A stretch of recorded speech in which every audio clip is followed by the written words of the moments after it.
علیکم ورحمۃ اللہ وبرکاتہ۔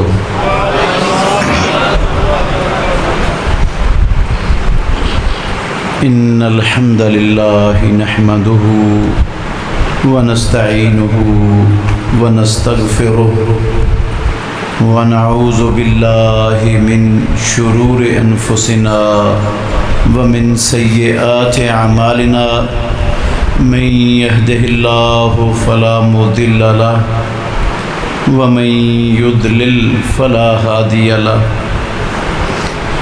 وأشهد أن لا إله إلا الله وحده لا شريك له وأشهد أن محمدا عبده ورسوله أما بعد فأعوذ بالله من الشيطان الرجيم بسم الله الرحمن الرحيم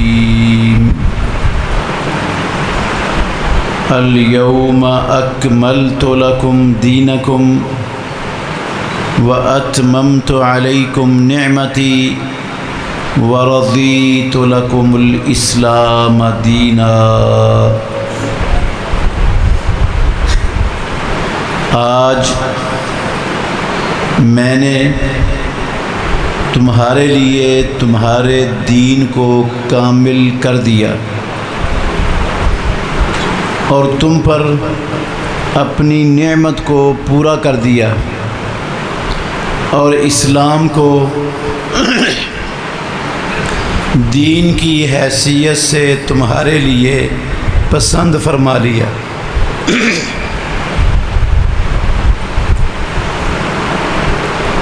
ہر قسم کی حمد و ثنا اللہ وحدہ لا شریک کی ذات اقدس کے لیے، بے شمار لا تعداد درود و سلام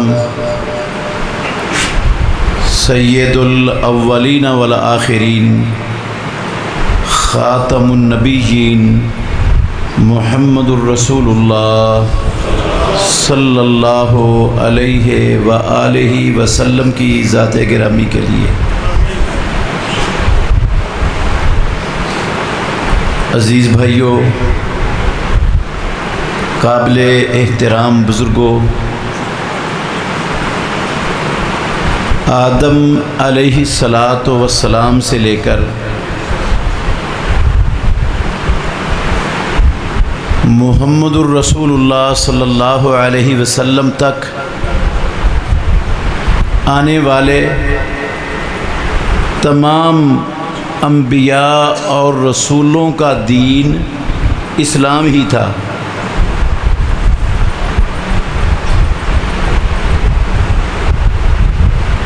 مگر یہ اللہ کا دین اسلام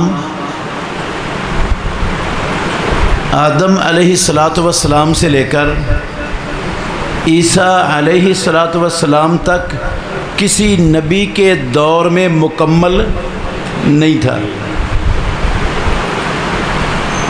ہر نبی بھی اور ہر نبی کے امتی اتنے دین کے مکلف تھے جتنا پروردگار نے انہیں عطا کیا تھا۔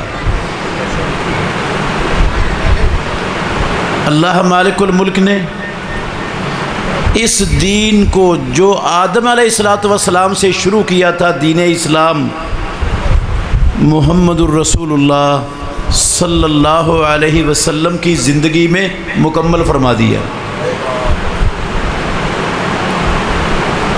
اور اس آیت کے جو الفاظ میں نے آپ کے سامنے پڑھے ہیں، اس میں پروردگار نے مکمل کرنے کا اعلان بھی فرما دیا۔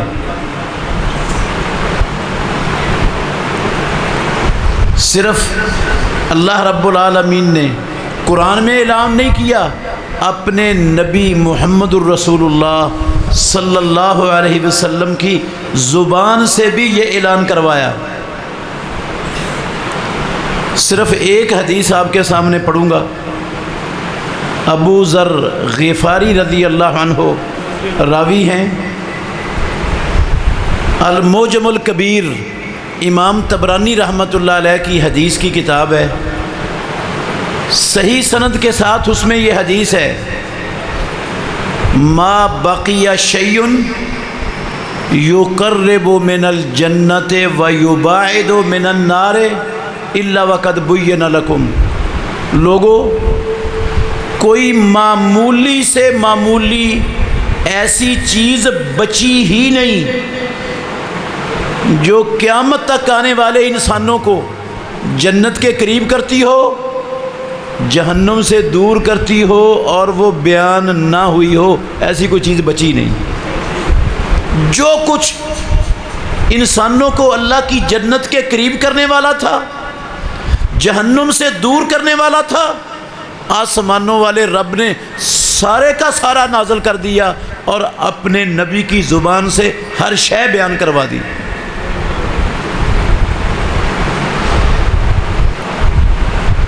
اس بات کی گواہی ایمان والوں کے سب سے بڑے دشمن یہودی بھی دینے پر مجبور تھے۔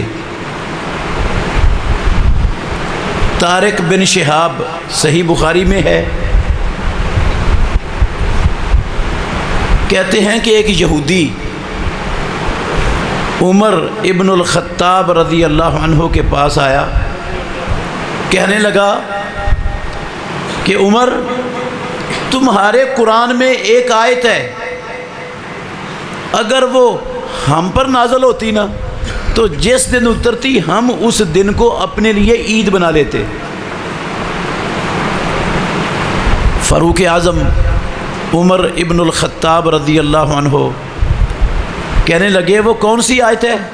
تو اس نے یہ الفاظ پڑھے، الیوم اکملت لکم دینکم واتممت علیکم نعمتی۔ اس سے یہ معلوم ہوا کہ یہودیوں میں یہ اس طرح کی آیت نازل، عیسائیوں میں اس طرح کی آیت نازل، پہلے کسی دین میں اس طرح کی آیت نازل، یہ اللہ نے محمد الرسول اللہ صلی اللہ علیہ وسلم پر نازل کی اور آپ کی زندگی میں اس دین کو مکمل کر دیا۔ اس یہودی کو کہا فاروق اعظم رضی اللہ عنہ نے کہ مجھے معلوم ہے جس دن یہ آیت نازل ہوئی محمد الرسول اللہ صلی اللہ علیہ وسلم حجۃ الوداع کے موقع پر میدان عرفات میں تھے، جمعہ کا دن تھا، عصر کی نماز کا وقت تھا، اس وقت اللہ رب العالمین نے یہ آیت نازل فرمائی، یہودی تو کہتا ہے کہ ہم اس دن کو عید بنا لیتے، ہماری تو وہ پہلے سے ہی ڈبل عیدیں تھیں۔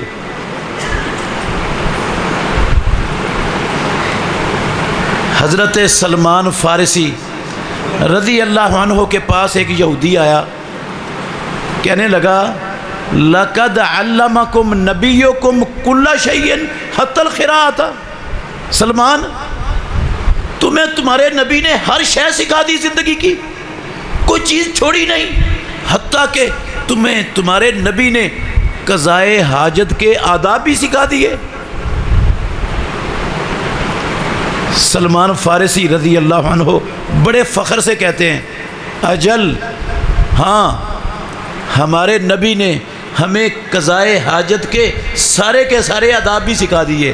ہمیں ہمارے نبی نے کہا کہ قضائے حاجت کے وقت قبلے کی طرف منہ نہیں کرنا، لا تستقبل القبلۃ بغائط او بول، اور ہمیں ہمارے نبی نے سکھایا اللہ نستنجی بالیمین، کہ ہم دائیں ہاتھ سے استنجا نہ کریں۔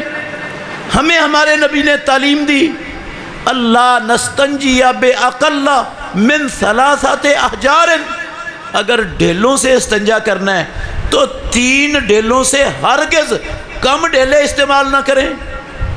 ہمیں ہمارے نبی نے سکھایا ہے گوبر سے اور ہڈی سے استنجا نہ کریں۔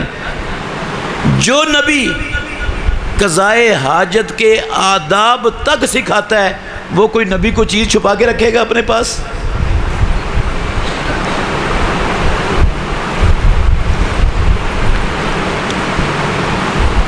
صحیح بخاری میں ہے، سیدنا علی بن ابی طالب رضی اللہ تعالی عنہ،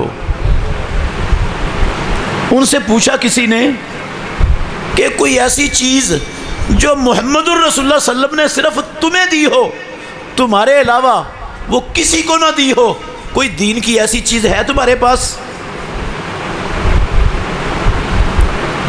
تو علی رضی اللہ عنہ مسلمانوں کے چوتھے خلیفہ راشد کہتے ہیں ہمیں امام الانبیاء محمد الرسول اللہ صلی اللہ علیہ وسلم نے کوئی ایسی چیز نہیں دی جو لوگوں کو نہ دی ہو اور ہمیں اس کے لیے آپ نے خاص کیا ہو۔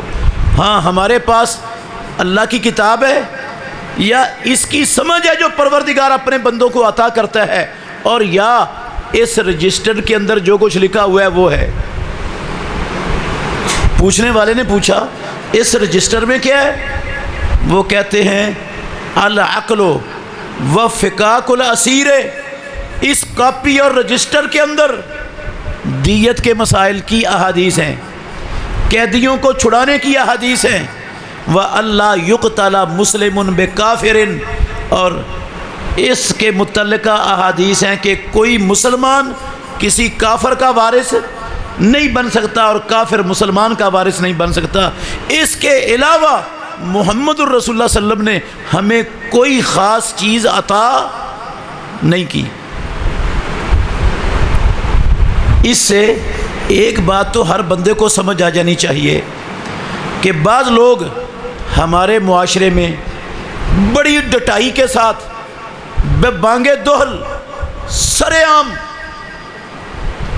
یہ اعلان کرتے ہیں کہ اشہد ان علی ولی اللہ وصی رسول اللہ و خلیفتہ بلا فصل، کہتے ہیں علی کو محمد الرسول اللہ صلی اللہ علیہ وسلم نے بلا فصل خلافت کی وصیت کی تھی۔ علی رضی اللہ عنہ کہتے ہیں محمد الرسول اللہ نے ہمیں کوئی چیز نہیں دی، اور یہ سر عام ببانگے دہل دنیا کے ہر خطے میں یہ بک بک کرتے ہیں، علی رضی اللہ عنہ پر جھوٹ باندھتے، بہتان باندھتے۔ صرف علی رضی اللہ عنہ پر بہتان نہیں، یہ محمد الرسول اللہ پر بھی بہتان ہے۔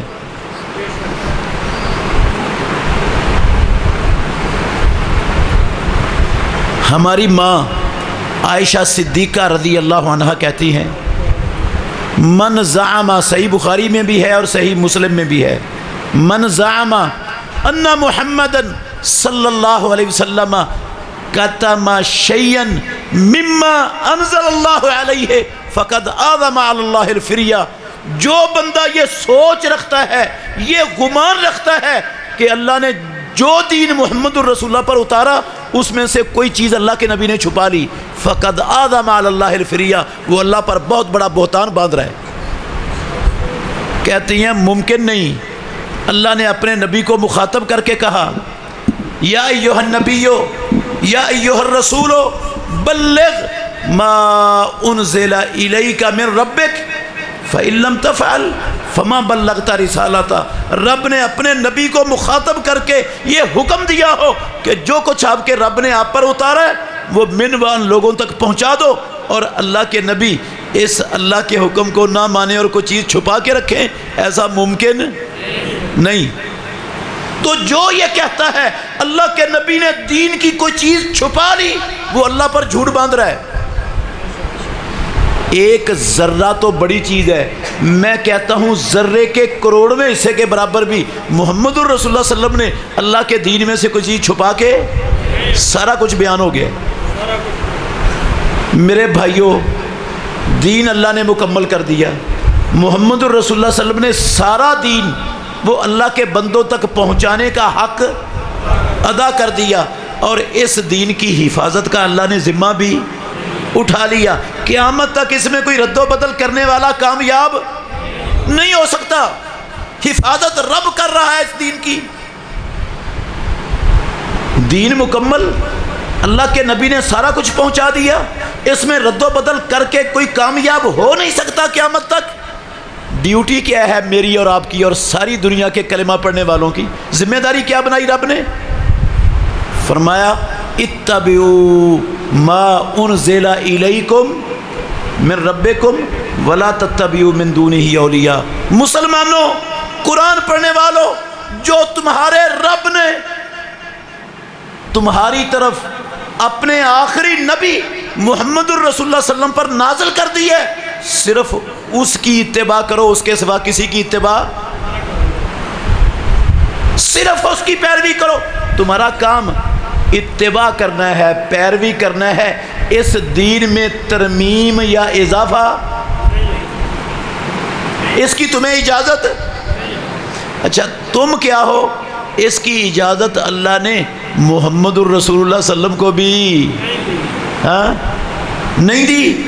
رب نے کہا لو تقول علینا بعض الاقاویل، اور دنیا والوں سن لو، اگر میرا نبی محمد خاتم النبیین سید ولد آدم ساری کائنات کا سردار تقولا، تکلف سے اپنی کوئی بات اپنے سوچ فکر خیال سے بنائے علینا، اور وہ ہمارے ذمہ لگا دے کہ یہ اللہ کا دین ہے، ہم نے نازل نہ کی ہو، لَأَخَذْنَا مِنْهُ بِالْيَمِينِ، ہم محمد الرسول اللہ صلی اللہ علیہ وسلم کو سیدھے ہاتھ سے پکڑیں گے، ثُمَّ لَقَطَعْنَا مِنْهُ الْوَتِينَ، اس کی اشارہ کاٹ کے رکھ دیں گے۔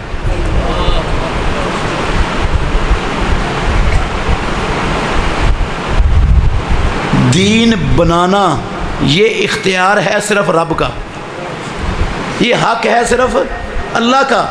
اللہ نے دین سازی اور دین بنانے کا اختیار، حق اپنے سوا اپنی مخلوقات میں سے کسی کو دیا ہی نہیں۔ انبیاء کو نہیں ملا، امام الانبیاء خاتم النبیین کو نہیں ملا، مجھے اور آپ کو مل سکتا ہے ہاں؟ لیکن میرے بھائیوں میں ایک دو مثالیں دوں گا آپ کو، اللہ آپ کو نفع بڑھا دے گا اگر آپ غور سے سنو گے تو۔ جو اختیار انبیاء کو نہیں ملا، امام الانبیاء کو نہیں ملا، پتہ ہے نا آپ کو، ایک مرتبہ رسول اللہ صلی اللہ علیہ وسلم نے ہماری کچھ ماؤں کے کہنے پر کہہ دیا کہ آج کے بعد شہد استعمال نہیں کروں گا۔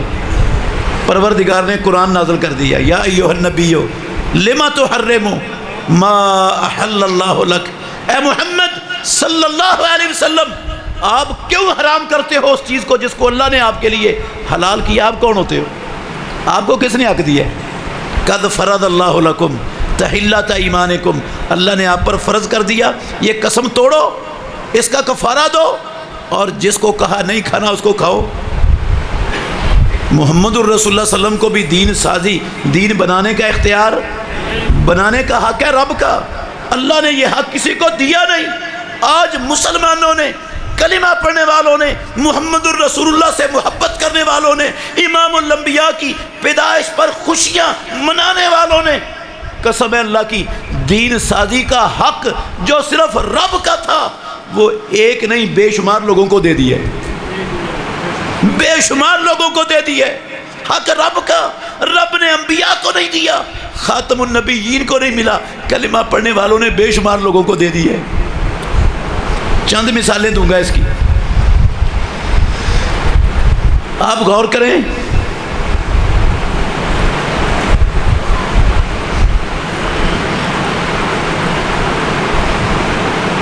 رسول اللہ صلی اللہ علیہ وسلم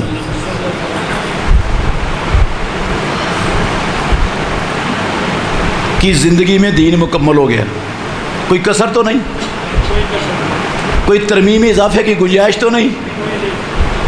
ہم نے کیا کیا ہے؟ ہم نے کہا اس کام میں حرج کیا ہے، یہ بھی تو اچھا کام ہے، اس سے بھی رب راضی ہوتا ہے، اس سے بھی خوش ہوتا ہے، آخر اس میں حرج کیا ہے؟ ہم نے اس چیز کو بنیاد بنا کر دین بنانے کا اختیار رب کا خود لے لیا، کچھ نے خود لے لیا اور دوسروں نے ان کے حق کو تسلیم کر کے ان کو رب کا شریک بنا لیا۔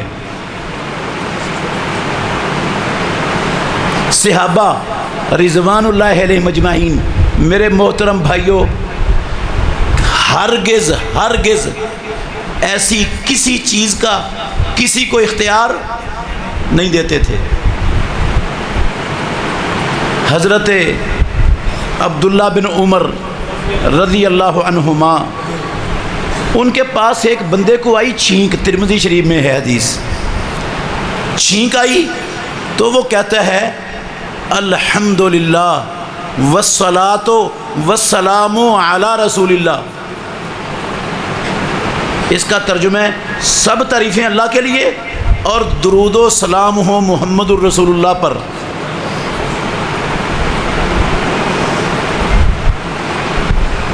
عبداللہ بن عمر رضی اللہ عنہ فوراً چونک پڑے اس کی یہ بات سن کر، کہنے لگے او بندے، وَأَنَا أَقُولُ الحمدللہ والصلاۃ والسلام علی رسول اللہ، میں بھی اس بات کا قائل ہوں کہ سب تعریفیں اللہ کی اور درود و سلام محمد الرسول اللہ پر، میں قائل ہوں اس کا. ولیکن ما ہکذا علمنا رسول اللہ صلی اللہ علیہ وسلم، جس نبی کا ہم نے کلمہ پڑھا ہے اس نبی نے اس موقع پر ہمیں یہ لفظ نہیں سکھائے. دین اس نبی کی زندگی میں مکمل ہو گیا ہے. جو نبی نے لفظ سکھائے ہیں وہ پڑھیں گے تو قبول ہوں گے، ورنہ ہمارے منہ پر مارے جائیں گے. نہیں سکھائے یہ لفظ، یہ سکھایا ہے ہمیں محمد الرسول اللہ صلی اللہ علیہ وسلم نے. ہم یہ کہیں الحمدللہ علی کل حال. اب الصلاۃ والسلام علی رسول اللہ غلط لفظ نہیں ہے، غلط لفظ نہیں، دونوں لفظ ٹھیک ہے. اللہ نے نبی مکرم پر درود و سلام پڑھنے کا قرآن میں ایمان والوں کو حکم دیا ہے. بہت بڑا عظیم و شان عمل ہے امام الانبیاء پر درود و سلام پڑھنا. لیکن میرے بھائیوں،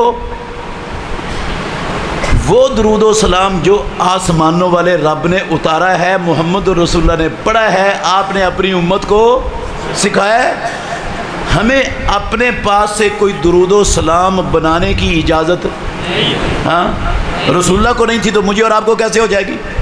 ہم نے کتنے درود بنائے؟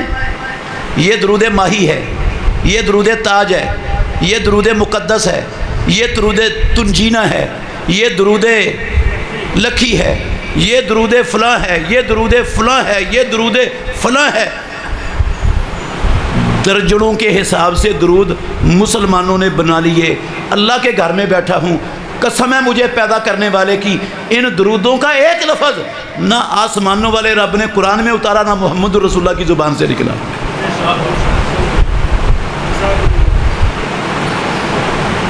اب دعویٰ میرا یہ ہے کہ دین مکمل ہے. دین مکمل ہے تو اس میں درود بھی موجود ہے، اس میں سلام بھی موجود ہے. اگر میں اس درود و سلام کو کافی نہیں سمجھتا، اپنے پاس سے بناتا ہوں، تو اس کا مطلب کیا ہے؟ اس کے دو ہی مطلب ہیں. یا تو نعوذ باللہ درود و سلام یہ بھی تھے اللہ کو اور اللہ کے رسول کو ان کا پتہ نہیں چلا اور ہمیں پتہ چل گئے، یا اللہ اور اس کے رسول نے خیانت کی، سارے درود ہم تک نہیں پہنچائے، ادھورے پہنچا دیے، اور ہم نے یہ درود بنا کر دین کو کیا کر لیا؟ مکمل کر لیا. دو ہی باتیں ہیں. اور ان دونوں میں سے کسی کا نظریہ رکھنے والا بندہ مومن نہیں رہ سکتا. قسم اللہ کی مومن نہیں رہ سکتا، ایمان چلا جائے گا اس کا.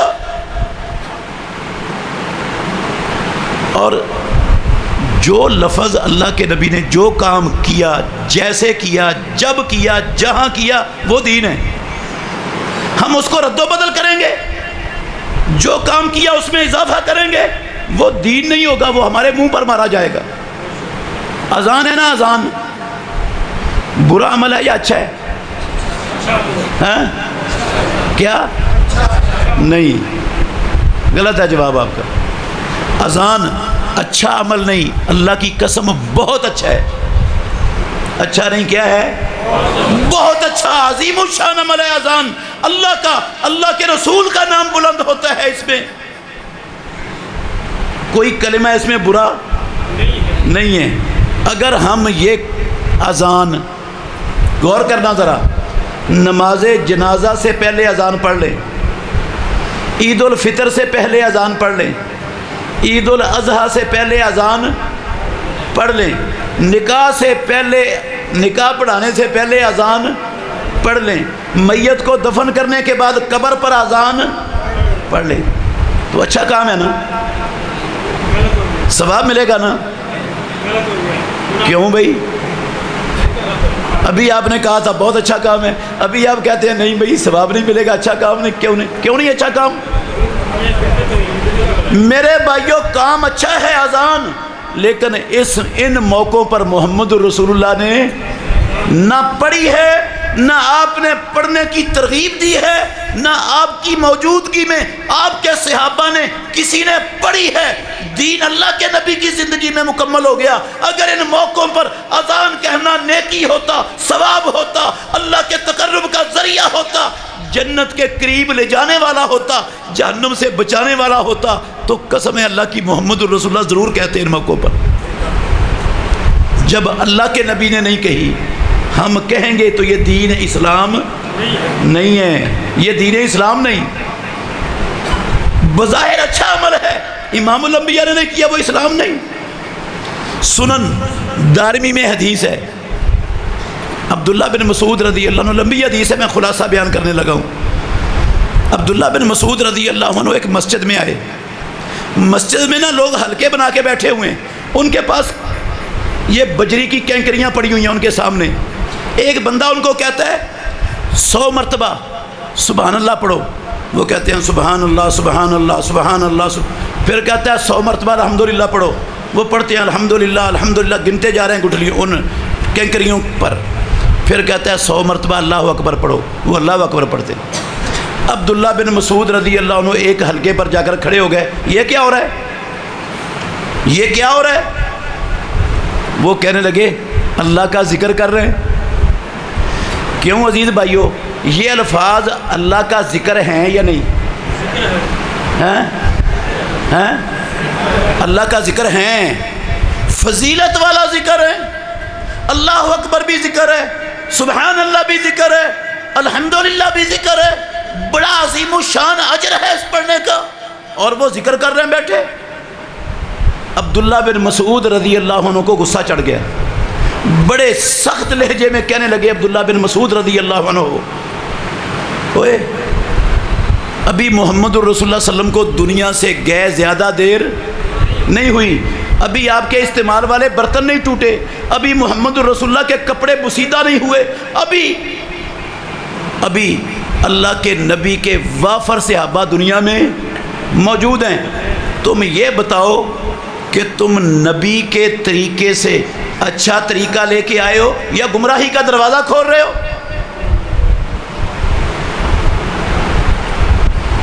وہ چونک گئے، فوراً کہنے لگے ما ردنا یا ابا عبد الرحمن الا الخیر، ابو عبد الرحمن ہماری نیت صاف، ہم تو ثواب لینے کے لیے یہ کام کر رہے ہیں، کوئی گمراہی کا دروازہ نہیں کھول رہے۔ عبداللہ بن مسعود کہتے ہیں کم من مرید للخیر لن یصیبہ، کتنے ایسے بد نصیب جو خیر کا ارادہ کرتے ہیں، خیر کا ذرہ بھی نہیں ملتا انہیں۔ کہتے ہیں محمد الرسول اللہ صلی اللہ علیہ وسلم نے فرمایا کچھ لوگ قرآن پڑھیں گے، قرآن ان کی ہنسلیوں سے نیچے نہیں اترے گا، مجھے تم وہ لوگ لگتے ہو۔ کیوں روکا؟ کیوں ڈانٹا؟ کیوں سخت لفظ استعمال کیے عبداللہ بن مسعود رضی اللہ عنہ نے؟ میرے بھائیو اس لیے یہ ذکر ٹھیک ہے، لیکن اس ذکر کرنے کا طریقہ اسلام میں رب نے نازل، یہ طریقہ رب نے اتارا، اسلام اس طریقے کے بغیر مکمل ہو چکا تھا۔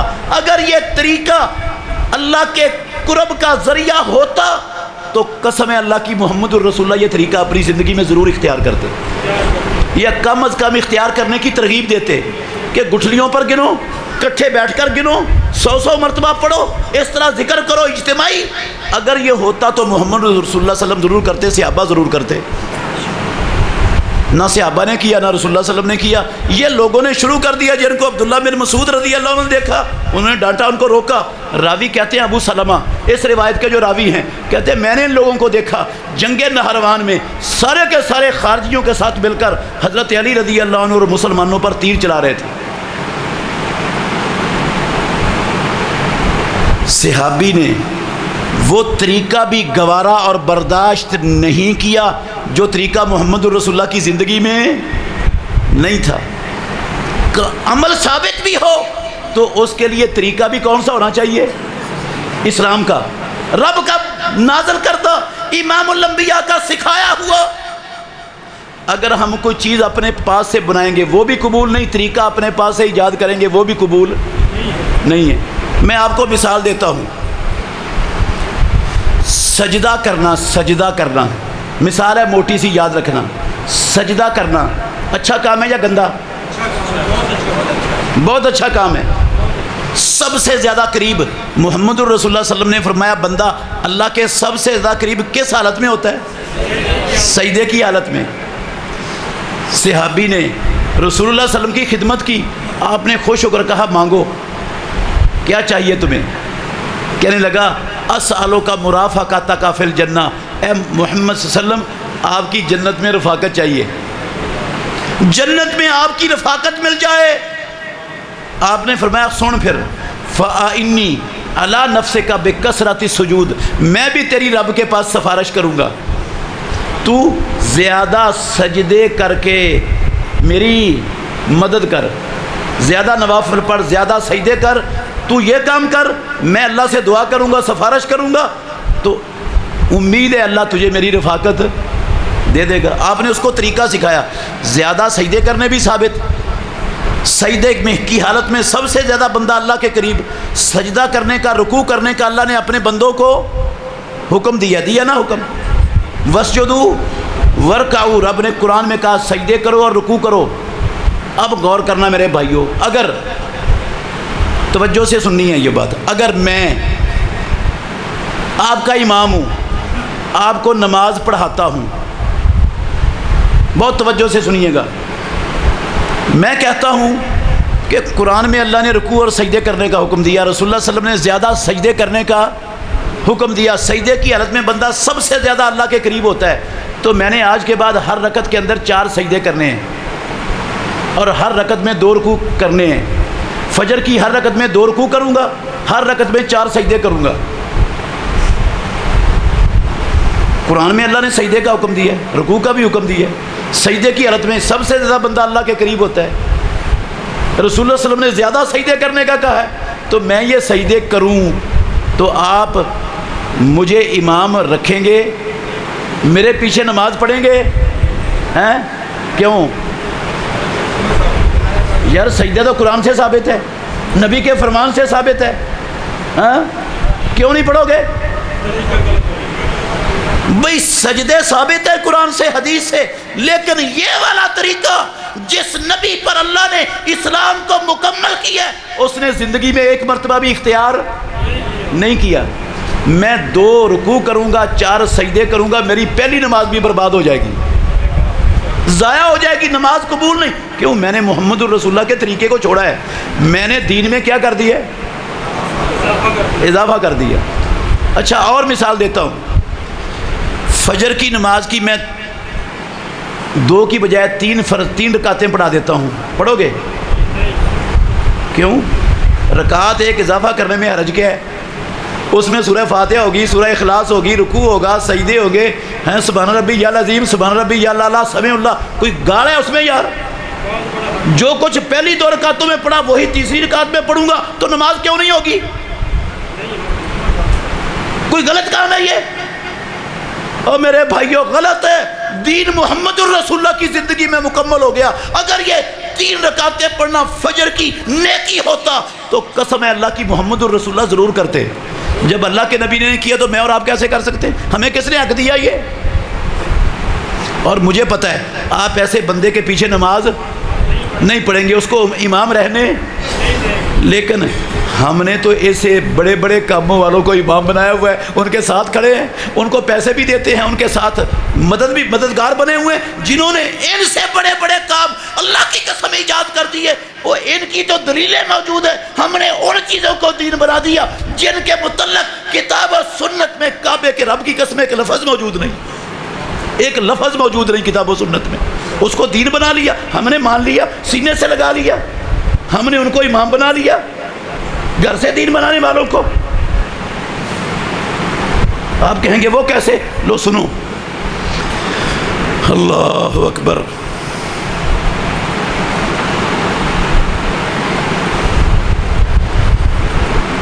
محمد الرسول اللہ صلی اللہ علیہ وسلم نے اپنی پوری زندگی کسی عزیز و اقارب یا کسی صحابی کی وفات پر دوسرے دن کلوں کا ختم نہیں پڑھا، تیجے کا ختم نہیں پڑھا، ساتے کا ختم نہیں پڑھا، غور سے سننا میرے بھائیوں، 40ویں کا ختم نہیں پڑھا، برسی نہیں کروائی، 11ویں کا ختم نہیں دیا۔ محمد الرسول اللہ نے، خلفائے راشدین نے، عشرہ مبشرہ نے، پیدا کرنے والے کی قسم کسی صحابی نے ایسا کام نہیں کیا۔ نہ ان ختموں پر آسمانوں والے رب نے قرآن میں کوئی لفظ اتارا، نہ ان ختموں پر مدینے والے امام کی زبان سے کوئی ایک لفظ نکلا۔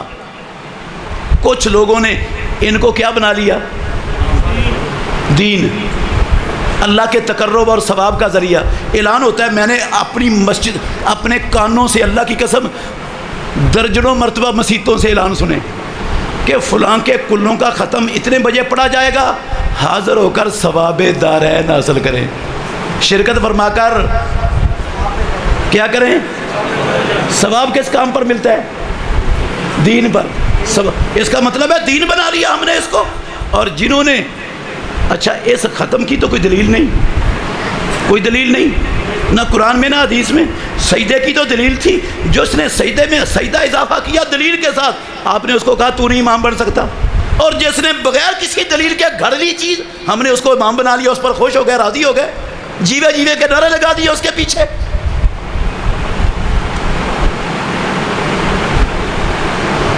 اللہ اکبر۔ پھر میرے بھائیوں غور کرنا، توجہ کرنا، ایک یہ آخری مثال دے رہا ہوں۔ قرآن مجید افضل ہے یا حدیث کے الفاظ پڑھنا افضل ہے؟ دیکھ لو، سوچ سمجھ کے بتانا۔ قرآن افضل ہے یا حدیث کے الفاظ پڑھنے افضل ہیں؟ بلا شک و شبہ قرآن پڑھنا حدیث پڑھنے سے افضل ہے۔ قرآن کے ایک ایک حرف پر پیدا کرنے والا 10 نیکیاں عطا فرماتا ہے، حدیث کے ایک ایک حرف پر 10 نیکیوں کا وعدہ رب کا نہیں ہے۔ التحیات للہ والصلوات والطیبات والسلام علیک اللہم صلی علی محمد اللہم بارک علی محمد، یہ حدیثیں ہیں یا قرآن ہے؟ یہ حدیثیں ہیں۔ ہم نماز میں تشہد میں بیٹھ کر التحیات پڑھتے ہیں، درود پڑھتے ہیں۔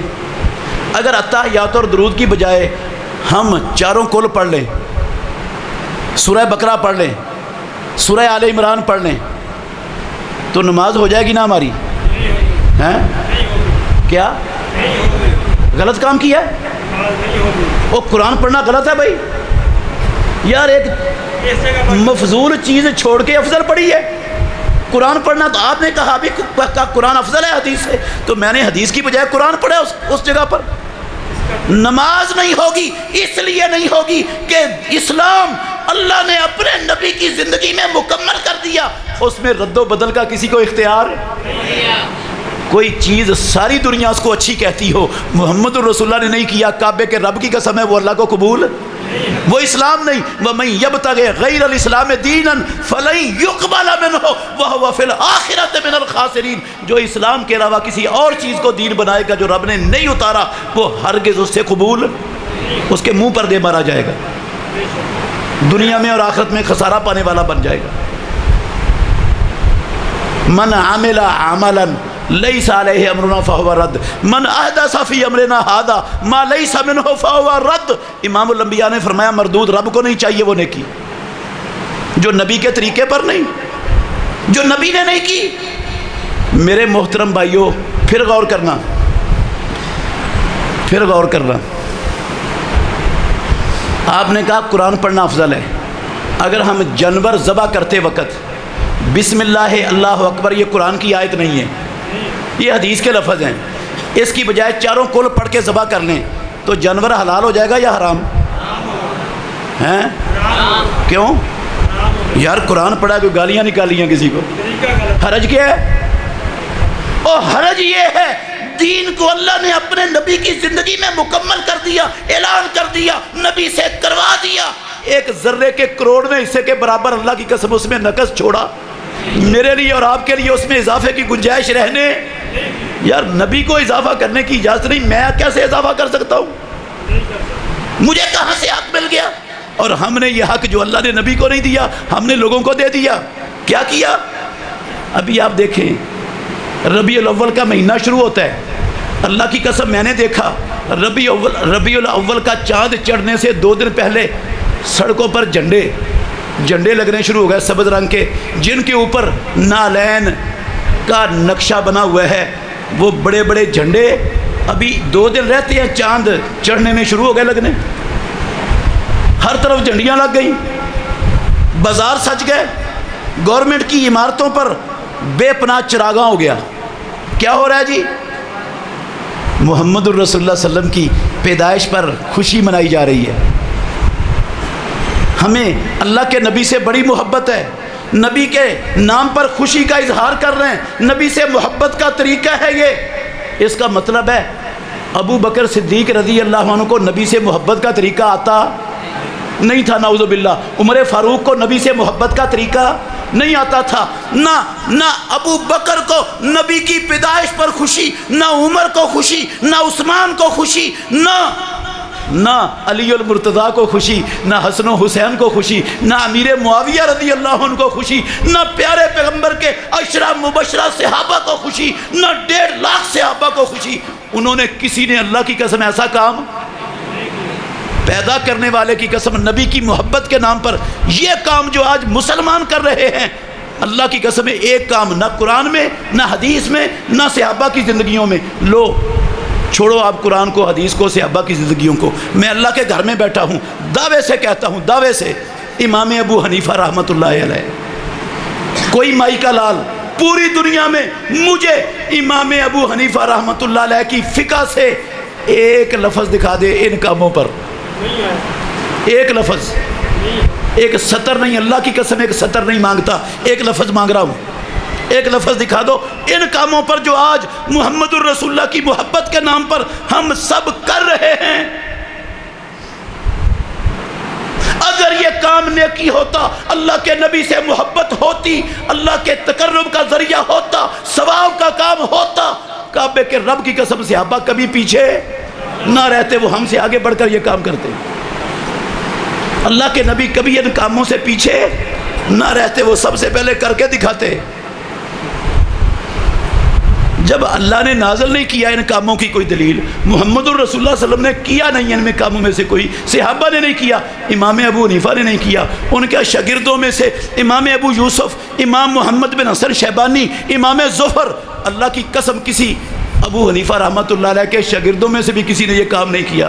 اور میں چیلنج کرتا ہوں، منیات المصلی فقہ حنفی کی سب سے چھوٹی کتاب سے لے کر بڑی سے بڑی کتاب ہدایہ اخیرین، کسی کتاب میں کوئی مائی کا لال ان کاموں کے لیے ایک لفظ دکھا دے، منہ مانگا انعام لے لے، ساری زندگی اس کا شکریہ ادا کروں گا، اس کے پاؤں دھو کر پیوں گا، قرآن سے نہ دکھائے، حدیث سے بھی نہ دکھائے، صحابہ سے بھی نہ دکھائے، کہاں سے دکھا دے مجھے؟ فقہ حنفی سے دکھا دے۔ اب آپ غور کریں، جن لوگوں نے یہ کام ایجاد کیے ہم نے ان کو امام بنایا کہ نہیں؟ مجھے تو آپ کہتے تھے آپ کے پیچھے نماز نہیں پڑھیں گے، حالانکہ میں تو کام وہ کرتا تھا جس کام کے کرنے کا قرآن میں اللہ کی قسم رب نے حکم دیا، جس کا نبی نے حکم دیا۔ آپ کہتے ہیں نہیں اللہ کے نبی نے نہیں کیا، یار یہ اللہ کے نبی نے نہیں کیا تو یہ کام جو میں نے اور آپ نے عشق اور محبت کے نام پر شروع کر دیے، کعبے کے رب کی قسم یہ تو ہے ہی نہیں، ان کا نام و نشان بھی نہیں، کیے بھی نہیں، ان کو آپ نے امام بنا کے رکھ دیا، ان کو نذرانے چلانے شروع کر دیے، ان کے نام پر مسلمانوں میں انتشار، افتراق، فرقہ بندی بنا کر کھڑے ہو گئے۔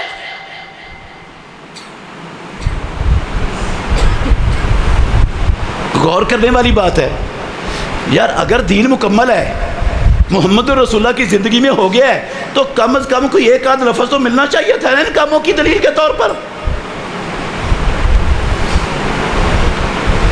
اللہ اکبر، جو محبت ہے نا، آخری بات ہے میری، آپ کو سوال جواب کا انشاءاللہ سوالوں کا بھرپور موقع دوں گا۔ جس بندے کے دل میں جو سوال ہے، جس حوالے سے ہے، ڈٹ کے کرے، بغیر جھجک کے، انشاءاللہ خالص کتاب و سنت کی دلیل سے اس کا جواب دوں گا، نفع اللہ آپ کو بڑھا دے گا۔ جو ہے نا دل میں سارا کچھ آج سوال کر لو، موقع آپ کو دوں گا۔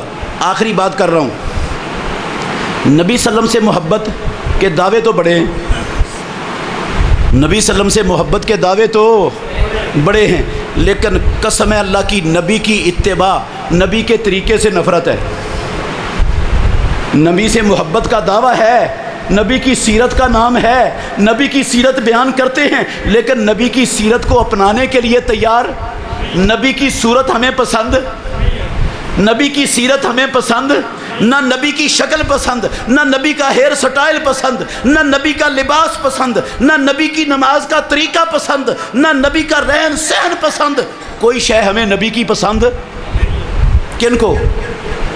کلمہ پڑھنے والوں کو۔ جو سیرت ہم بیان کرتے ہیں، یہ سیرت تو عیسائی بھی بیان کرتے ہیں، ہندو بھی بیان کرتے ہیں، یہودی بھی بیان کرتے ہیں، کافر بھی بیان کرتے ہیں۔ اللہ کی قسم وہ نبی کی سیرت بیان کرتے ہیں کہ نہیں؟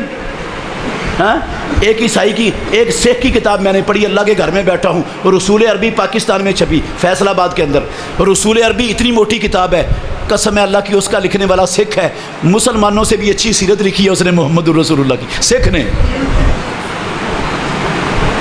ایک عیسائی نے دنیا کی تاریخ کے، بہت بڑے عیسائی نے دنیا کی تاریخ کے سب سے بڑے 100 لوگوں کی سیرت لکھی، اس نے دنیا کی تاریخ کا سب سے بڑا قرار دیا کس کو؟ محمد الرسول اللہ کو۔ کہتے ہیں اس سے بڑا دنیا میں کوئی مان ہے؟ جنین مانا کہ نہیں عیسائیوں نے سب سے بڑا۔ ابھی آپ دیکھ لیں، آپ کے پاس سوشل میڈیا موجود ہے، آپ سوشل میڈیا کھولیں، ہندوؤں کے جوگی، قسم ہے پیدا کرنے والے کی، ہندوؤں کے جوگیوں کی گفتگو، میں نے ہندوؤں کے کلپ سنے، جوگیوں کے، جوگی ان کے مذہبی بڑے بڑے رہنما محمد الرسول اللہ کی سیرت ایسے الفاظ میں بیان کرتے ہیں کوئی مسلمان بھی شاید نہ بیان کر سکے۔ وہ کہتے ہیں ایسا دیانتدار، ایسا امین، ایسا با اخلاق، ایسا پاکیزہ کردار والا نہ آسمان نے دیکھا نہ زمین نے دیکھا ہے۔ قسم اللہ کی ہندو کہتے ہیں، ہندوؤں کے مذہبی رہنما بولتے ہیں۔ اچھا یہ بتائیں، عیسائیوں نے بھی سیرت بیان کی، یہودیوں نے بھی کی، ہندوؤں نے بھی کی، فائدہ ہوگا ان کو؟ کامیاب ہو جائیں گے؟ جنت مل جائے گی؟ یار نبی کی سیرت بیان کرتے ہیں، نبی کو سب سے بڑا مانتے ہیں، نبی کو سب سے حسین مانتے ہیں، نبی کی زلفوں کی تعریف کرتے ہیں، نبی کے اخلاق کی، کردار کی تعریف کرتے ہیں، جنت کیوں نہیں ملے گی؟ نبی کی بات مانتے، اور سیرت انہوں نے بھی بیان کی، محبت کے دعوے انہوں نے بھی کیے، سیرت ہم نے بھی بیان کی، محبت کے دعوے کیے، بات انہوں نے بھی نہیں مانی، بات ہم نے بھی رسول اللہ کی۔ فرق کیا ہے؟ آپ کہیں گے ہم نے کون سی نہیں مانی؟ ایک مثال اور میری بات ختم۔ ہماری ماں، ایک مثال ہے میرے بھائیو آخری، ہماری ماں عائشہ صدیقہ رضی اللہ عنہا کہتی ہیں محمد الرسول اللہ صلی اللہ علیہ وسلم گھر میں ہوتے، پیارے پیغمبر کہاں ہوتے؟ گھر میں ہوتے، گھر والوں کی خدمت میں مصروف ہوتے، گھر کے کام کاج خود کرتے اپنے ہاتھوں سے۔ جب اذان ہو جاتی نا، جب اذان سن لیتے، اذان آتی تو امام الانبیاء سارے کاموں کو چھوڑ دیتے، ایسے لگتا کہ وہ گھر میں کسی فرد کو جان پہچان ان سے رکھتے ہی نہیں، ایسا لگتا کہ سب لوگ اجنبی ہیں آپ کے لیے۔ آپ کا سارا کام، سارا تصور، ساری فکر کس کی آپ کو لگ جاتی؟ اذان کے بعد نماز کی۔ سفر میں ہوتے امام الانبیاء، سفر میں ہوتے بلال کو کہتے اذن یا بلال ارحنا بالصلاۃ، بلال اذان کہو ہمیں نماز سے راحت پہنچاؤ۔ آپ کو اذان سن کر راحت ملے نماز پڑھ کے، اور ہمیں اذان سن کر پریشانی ہوتی ہے، دکان بند کرنی پڑے گی، ٹیوشن سینٹر بند کرنا پڑے گا، لیکچر روکنا پڑے گا، یونیورسٹی میں، کالج میں دکان کا شٹر ڈاؤن کرنا پڑے گا، دفتر میں کام چھوڑنا پڑے گا، مسجد میں جانا پڑے گا۔ اللہ کی قسم مسلمانوں کو پریشانی شروع ہو جاتی، نبی کو سکون ملتا ہے، اور عاشقان رسول، غلامان مصطفیٰ، صدقے باری، قربان محب ہیں، بڑا عاشق ہی کوئی نہیں، ان کو نماز سے پریشانی شروع ہو جائے۔ میں قسم ہے مجھے پیدا کرنے والے پروردگار کی، مخدوم رشید کے مسلمانوں، محمد الرسول اللہ صلی اللہ علیہ وسلم نے جب سے رب نے 7 آسمانوں سے اوپر سدرۃ المنتہا پر بلا کر اپنے نبی پر 5 نمازیں فرض کر دی، کعبے کے رب کی قسم ہے، اللہ کے گھر میں بیٹھا ہوں، امام الانبیاء نے زندگی میں آخری دم تک ایک نماز بھی نہیں چھوڑی، ایک نماز نہیں چھوڑی. قضا ہوئی ہیں آپ کی نمازیں. جنگ احزاب کے موقع پر آپ نے شام کو ساری کیا کر لی؟ شام کو ساری پڑھ لی, چھوڑی ایک نماز نہیں پوری زندگی میں. اور ہم روزانہ کتنی نمازیں چھوڑتے ہیں؟ یہ اربوں روپیہ چراغاں کر کے بہانے والے گدے یہ کتنی نمازیں پڑھتے ہیں روزانہ؟ آپ اسلام آباد میں چلے جائیں, لاہور چلے جائیں, ملتان چلے جائیں, ساری بڑی بڑی گورنمنٹ کی جو عمارتیں ہیں نا ان پر چراغاں ہوا ہے, لائٹیں جل رہی ہیں, ساری رات جلتی ہیں. اور وہ سیلاب کے علاقوں میں قسم اللہ کی لوگ مچھروں سے جو ہے نا وہ مر رہے ہیں, ان کے پاس پنکھا چلانے کے لیے بجلی نہیں, اور ادھر بجلی عمارتوں پر لگا کر اجاڑا جا رہا ہے نبی کے نام پر. قسم اللہ کی تماشا ان بدبختوں نے بنا دیا. وہ نبی غریبوں مسکینوں کی مدد کرتے تھے, یہ بدبخت ان کے منہ سے نوالہ چھین کر شیطان کو خوش کرنے کے لیے ان کو اجاڑتے. ان کا تعلق کیا نبی سے؟ کیا تعلق ہے ان کا نبی سے؟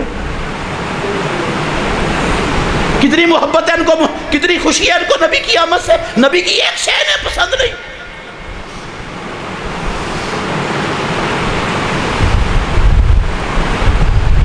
بیمار ہیں محمد الرسول اللہ صلی اللہ علیہ وسلم. اور میرے بھائیوں غور کرنا, بیمار ہیں. صحیح بخاری میں حدیث ہے, 687 نمبر حدیث, آپ نے ساری تفصیل سے پڑھنی ہے. 687 نوٹ کرنے, میں ساری نہیں سناؤں گا, چند لفظ سنا رہا ہوں. بے ہوش ہو گئے امام الانبیاء, تکلیف اتنی شدید ہے, بے ہوش ہو گئے. زور کا وقت ہونے والا تھا. کچھ دیر بعد ہوش آیا تو ہوش آتے ہی پوچھتے ہیں اصلی الناس ہو, کیا لوگوں نے نماز پڑھ لی, جماعت ہو گئی؟ ہماری ماں عائشہ صدیقہ طیبہ طاہرہ رضی اللہ عنہ کہتی ہیں نہیں اللہ کے نبی ہم ینتظرونک, آپ کا انتظار کر رہے ہیں. آپ نے کہا پانی لاؤ, پانی منگوایا, غسل کیا رسول اللہ صلی اللہ علیہ وسلم نے, نماز کے لیے جانے لگے. تکلیف اتنی شدید ہے دوبارہ بے ہوشی طاری ہو گئی. پھر کچھ دیر بعد ہوش آیا, ہوش آتے ہی سب سے پہلے لفظ امام الانبیاء کی زبان پر یہ ہیں اصلی الناس ہو, جماعت ہو گئی, لوگوں نے نماز پڑھ لی؟ جواب ملا نہیں, وہ آپ کا انتظار کر رہے ہیں, آپ کا انتظار ہو رہا ہے.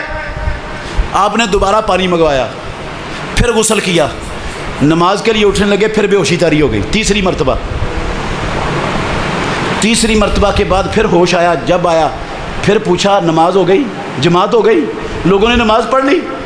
ہماری ماں کہتی ہیں نہیں آپ کا انتظار ہو رہا ہے.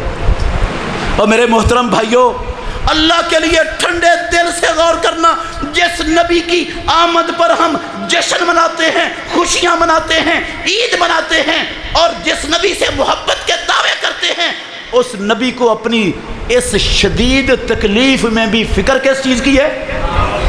کس چیز کی فکر؟ کس کی؟ جس نبی کی اللہ نے اگلے پچھلی ساری کمیاں کوتاہیاں ہی معاف کی ہوئی ہیں. کعبے کے رب کی قسم ہے, جو جنت میں سب سے بلند مقام محمود پر فائز ہوں گے, اور جو جہنم کے اندر گرے ہوئے لوگوں کی سفارش کر کے جہنم سے نکال کر جنت میں بھیجیں گے, اس نبی کو نماز کی اتنی فکر کبھی ہمیں ہوئی فکر؟ ہاں, یہ جھنڈیاں لگانے والوں کو, جھنڈے لگانے والوں کو, جلوس نکالنے والوں کو, چراغاں کرنے والے کو کبھی نماز کی اتنی فکر ہوئی باجماعت کی؟ تیسری مرتبہ ہوش آیا امام الانبیاء کو, پھر پوچھا جماعت ہو گئی؟ کہا نہیں, انتظار ہو رہا ہے. پانی منگوایا, غسل کیا. کچھ تکلیف میں کمی آئی, رسول اللہ صلی اللہ علیہ وسلم نے کہا مجھے مسجد میں لے جاؤ. ایک کندھے کو حضرت عباس, دوسرے کو حضرت علی نے سہارا دیا. رسول اللہ صلی اللہ علیہ وسلم کو مسجد لے جا رہے ہیں. قسم اللہ کی, ہماری ماں کہتی ہیں دونوں پاؤں زمین پر گھسٹتے ہوئے جا رہے ہیں اور لہریں بڑھ رہی ہیں زمین پر. اتنی طاقت نہیں تھی امام الانبیاء کے جسم اطہر میں آپ اپنا خود پاؤں اٹھا کے آگے رکھ سکتے. اس حالت میں بھی باجماعت نماز پڑھنے کے لیے جا رہے ہیں. اٹھاؤ صحیح بخاری, امام بخاری امیر المومنین فی الحدیث رحمت اللہ علیہ نے اس حدیث سے مسئلہ نکالا ہے, اس پر باب قائم کیا ہے کہ بندہ کتنا کو بیمار ہو تو اس کو جماعت سے پیچھے رہنے کی اجازت ہے. یہ حدیث لا کر امام بخاری یہ تعلیم دے رہے ہیں امت کو کہ جس نبی کا کلمہ پڑھتے ہو وہ نبی اس حالت میں بھی جب پاؤں اٹھا کے نہیں رکھ سکتا, دو بندوں کے سہارے سے پاؤں گھسڑتے ہوئے مسجد میں جا سکتا ہے, وہ اس حالت میں بھی جاتے ہیں. بندے کو اس حالت میں بھی مسجد میں جا کر باجماعت نماز پڑھنی چاہیے. نبی کی سنت یہ ہے, نبی کا طریقہ یہ ہے. آج اس طریقے پر عمل کرنے والے کتنے؟ ہمارے بازار بھرے پڑے مسلمانوں کے، منڈیاں بھری پڑی، سکول بھرے پڑے، ٹیوشن سینٹر بھرے پڑے، کالج بھرے پڑے ہیں۔ اللہ کی قسم ہمارے دفاتر تمام ادارے بھرے پڑے، کھیلوں کے میدان بھرے پڑے، وہ ٹی وی وی سی آر اس کو دیکھنے والے بے شمار، فیس بک یوٹیوب چلانے والے بے شمار، لیکن نماز پڑھنے والے باجماعت کتنے؟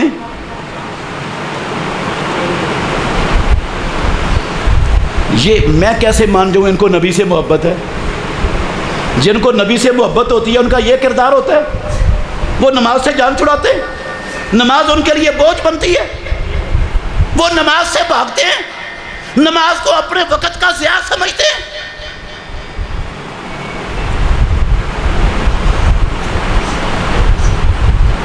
اتنا بڑا فریضہ ہے، قسم ہے پیدا کرنے والے کی، کھڑے ہو کے پڑھنے کا حکم ہے، نہیں کھڑے ہو سکتے، اللہ نے یہ نہیں کہا کھڑے نہیں ہو سکتے رکن رہ رہا ہے، کہا بیٹھ کر پڑھ لو، چھٹی نہیں ہے، نماز چھوڑنی نہیں، بیٹھ کر پڑھ لو، بیٹھ کر نہیں پڑھ سکتے،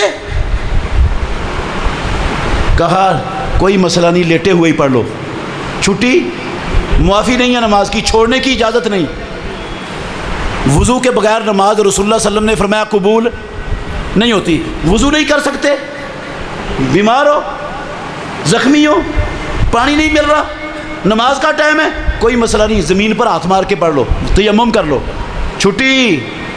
اور اگر کوئی بندہ تیمم بھی نہیں کر سکتا، تیمم بھی نہیں کر سکتا، اللہ نہ کرے ہم میں سے کوئی بندہ اتنا شدید بیمار ہو جائے، ہسپتال میں بیڈ پر پڑا ہوا ہو، ایک بازو پہ خون کی بلڈ کی ڈرپ، دوسرے پر گلوکوز کی ڈرپ چل رہی ہو، پیشاب کی ناری لگی ہوئی ہو، پیشاب اس کے کپڑوں پر بستر پر بھی گرا ہوا ہو، کپڑے بھی پلید ہیں، بستر بھی پلید ہے، مریض اس حالت میں پڑا ہے، نماز کا ٹائم ہو جاتا ہے، اور میرے مخدوم رشید کے مسلمانوں، محمدیوں، امام الانبیاء کے امتیوں، نماز کا ٹائم ہو جاتا ہے، اس مریض کے پاس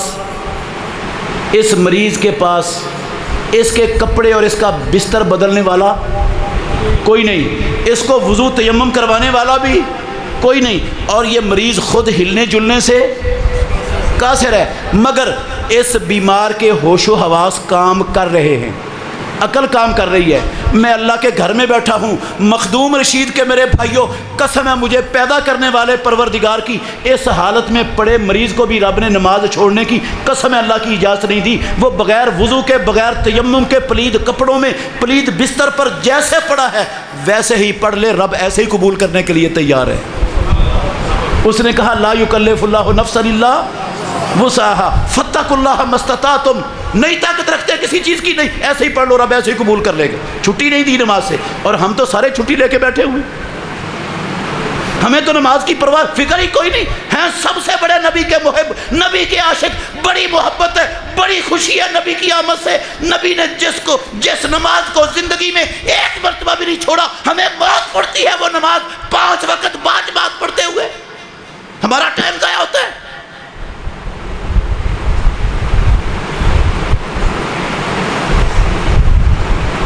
اللہ اکبر، کتنا بڑا فریضہ ہے، میدان جنگ ہے، اور میرے بھائیوں میدان جنگ، قسم ہے اللہ کی میدان جنگ ہے، الہ کلمت اللہ کے لیے مجاہدین لڑ رہے ہیں، کس کے لیے لڑ رہے ہیں؟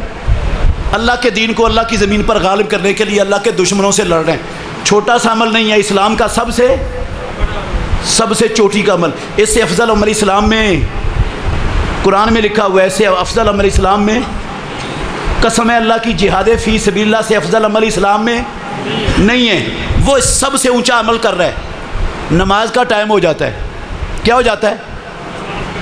نماز کا ٹائم ہو جاتا ہے، اللہ نے کیا کہا؟ تو اسلام کا چوٹی کا عمل کر رہا ہے، نماز بعد میں پڑھ لینا، کہا فَإِنْ خِفْتُمْ فَرِجَالًا اور رُكْبَانًا، میدان جنگ میں ہو، گولیاں چل رہی ہیں، اوپر سے دشمن کے طیارے بم گرا رہے ہیں، نبی نیچے سے بارودی سرنگیں پھٹ رہی ہیں، لاشیں گر رہی ہیں، آزاد کٹ کے بکھر رہے ہیں، نماز کا ٹائم ہو گیا، وہ اللہ کے بندو نماز وہاں بھی نہیں چھوڑنی، چل رہے ہو، دوڑ رہے ہو، ٹینک پر بیٹھے ہو، توپ پر بیٹھے ہو، گھوڑے پر بیٹھے ہو، رینگ رہے ہو، منہ کعبے کی طرف ہے، نہیں ہے نماز کی چھٹی۔ اچھا، مجاہد کو میدان جنگ میں الہ کلمت اللہ کے لڑتے ہوئے نماز کی چھٹی نہیں، اور مجھے دکاندار کو چھٹی ہے، ٹیوشن پڑھانے والے ٹیوشن کے استاد کو بھی چھٹی ہے، سکول میں ماسٹر کو بھی چھٹی ہے، یونیورسٹی کالج میں پروفیسر لیکچرار کو بھی چھٹی ہے، تمام دفتروں میں ہر بندے کو چھٹی ہے، منڈیوں مارکیٹوں میں سب کو چھٹی ہے، اور جو کسی برات میں گیا ہوا ہے اس کے پاس لائسنس ہے نماز با جماعت چھوڑنے کا، اس کو بھی چھٹی ہے۔ ہم تو سب چھٹی لے کے بیٹھے ہوئے رب۔ اچھا صرف نماز نہیں، قسم ہے پیدا کرنے والے کی، رب نے قرآن میں لکھا وَإِذَا كُنْتَ فِيهِمْ، اگر وہاں جماعت کروانی ممکن ہے نا میدان جنگ میں، کیا کروانی ممکن ہے؟ وہ تو ہے جماعت کرانی ممکن نہیں تو دوڑتے ہوئے رینگتے ہوئے جیسے نماز پڑھ لو، اگر جماعت ممکن ہے تو اللہ نے کہا وہاں بھی با جماعت پڑھنی ہے، جماعت وہاں بھی چھوڑنے کی اجازت نہیں۔ وَإِذَا كُنْتَ فِيهِمْ فَأَقَمْتَ لَهُمُ الصَّلَاةَ وَلْتَقُمْ طَائِفَةٌ مِّنْهُمْ مَعَكَ، اے محمد جب آپ ان میں ہو با جماعت نماز پڑھائیں نے، آدھے لوگوں کو اپنے پیچھے کھڑا کر لو، آدھے لوگ اسلحہ لے کر دشمن کے سامنے کھڑے ہو جائیں۔ جب آپ کے پیچھے کھڑے ہوئے ایک رکعت آپ کے ساتھ پڑھ چکے، یہ سلام پھیرے بغیر ادھر دشمن کے سامنے اسلحہ لے کر چلے جائیں، دشمن والے آپ کے پاس اگر اگلی رکعت پڑھیں۔ یہ رب آسمانوں والا رب قرآن میں اللہ کی قسم جہاد کے میدان میں جماعت کرنے کا طریقہ بتا رہا ہے، اپنے نبی کو بتا رہا ہے۔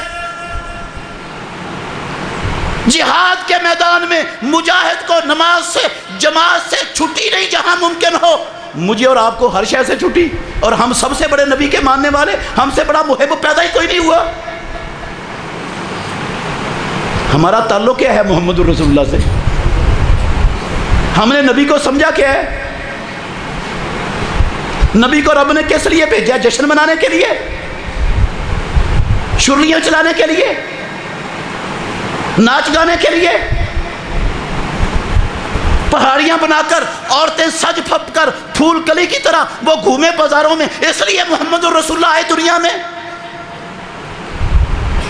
ہم تو نبی کے دین کی، نبی کے نام پر اللہ کی قسم دھجیاں اڑانے میں ہندوؤں سے، یہودیوں سے، عیسائیوں سے سب سے آگے نکل گئے۔ انہوں نے اسلام کا اتنا ستیہ ناش نہیں کیا جتنا ہم اپنے ہاتھوں سے کر رہے ہیں۔ مسلمان اور نام نبی کا لیتے ہیں، اور دشمنی کافروں سے بھی بڑھ کر اسلام سے کر رہے ہیں۔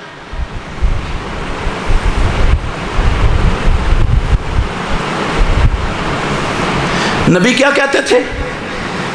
آخری بات، نبی کیا کہتے تھے؟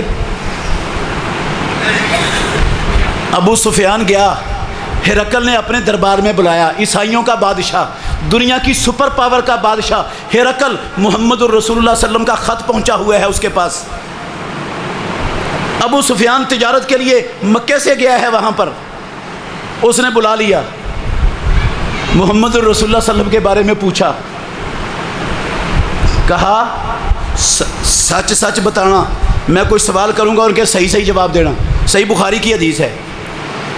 پوچھا وہ تمہیں کس چیز کا حکم دیتا ہے؟ ان سوالوں میں ایک سوال ہے، وہ کہتے ہیں ابو سفیان دشمن ہے محمد الرسول اللہ کا، وہ سچائی کا اور پاک دامنی کا حکم دیتا ہے۔ کس کا حکم دیتا ہے؟ سچ بولنے کا۔ اور ہم سچ بولتے ہیں نا ہر جگہ پر، دکاندار بھی سچ بولتا ہے، استاد بھی سچ بولتا ہے، شاگرد بھی سچ بولتے ہیں، والدین بھی اولاد کے ساتھ سچ بولتے ہیں، اولاد بھی والدین کے ساتھ سچ بولتی ہے، سیاستدان اور حکمران ماشاءاللہ وہ قوم کے ساتھ 100% سچ بولتے ہیں۔ سچ کا دور دورہ ہے۔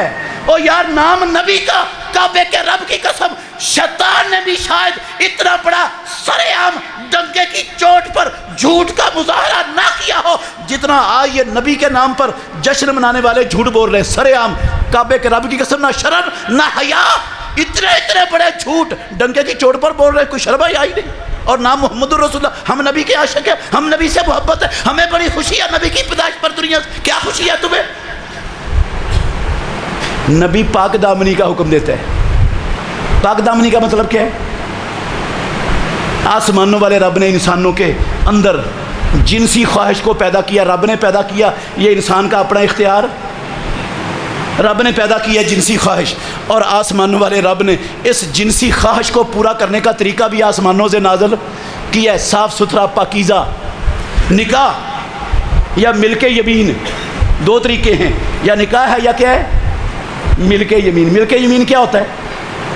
میدان جنگ میں کافروں کی عورتیں گرفتار ہو گئیں، امیر جہاد نے مجاہدین میں تقسیم کر دی، جس کے حصے میں جو عورت آ گئی وہ اس کے لیے بغیر نکاح کے حلال ہو گئی، اس کو مل کے یمین۔ یا یہ جنسی خواہش کو پورا کرنے کا راستہ یا دوسرا راستہ کیا ہے؟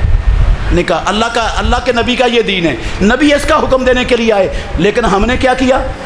یہ ٹرانسجینڈر بل آپ کی ماشاءاللہ یہ مقدس اور محترم قومی اسمبلی اور سینٹ کے ممبران نے پاس کیا ابھی چند دن پہلے، ٹرانسجینڈر بل پاس کیا۔ کیا اس میں ٹرانسجینڈر بل میں کیا ہے؟ اسلام کا اسلامی اخلاقی انسانی دستور نہیں قبول ہمیں مسلمانوں کو اس لا الہ الا اللہ کے ملک میں۔ کیا قبول ہے؟ مرد کے ساتھ اپنی جنس خواہش پوری کرے، عورت کے ساتھ اپنی جنسی خواہش پوری کرے، اس کا اللہ کی قسم قانون بن گیا۔ اب آپ کو کوئی نہ پکڑ سکتا ہے، نہ آپ کے اوپر کوئی پرچہ کروا سکتا ہے، نہ کوئی مولوی بول سکتا ہے، نہ کوئی تھانے والا آپ کو پکڑ سکتا ہے، قانون بن چکا ہے۔